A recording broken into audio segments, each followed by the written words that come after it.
करायचंय, तुम्हाला main portion काय असतो, ही जी लाईन आहे ना, ही स्ट्रेट लाईन, ही तुमची मेन आहे, ही डार्क करा, कारण ही तुमची चेन स्टिचने झाकणारच आहे.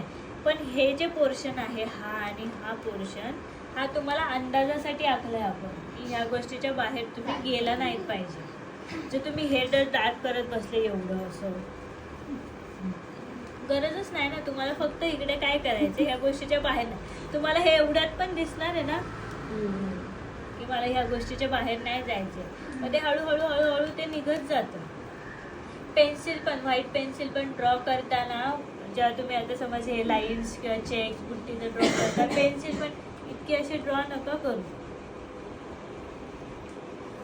एवढं समजते तुम्हाला, बस झालं. जेवढं डोळ्याला दिसतंय तेवढंच ह्याने असं प्रेशर लावा ह्या चॉकला. मेन तर इकडे पार्ट असतो, हँडचा तर ठीक आहे, हँडचा काही इश्यू नाही येत, जरी म्हणजे दिसतच नाही, कारण हँडचं पूर्ण स्टिचिंगमध्ये जातं.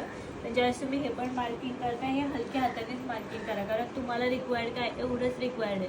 ही जी आहे ना, ही लाईन एवढीच रिक्वायर्ड आहे, आणि ही लाईनच्या फक्त बाहेर. हे सगळं डार्क नका करत बसू. हे ठीक आहे, हे असं असं केलंच ना, डॉट डॉट डॉट डॉट डॉटने तरी चालेल. तसं पूर्ण डार्क करायचं नाही, कारण कधी कधी आपला हा अंदाज चुकतो.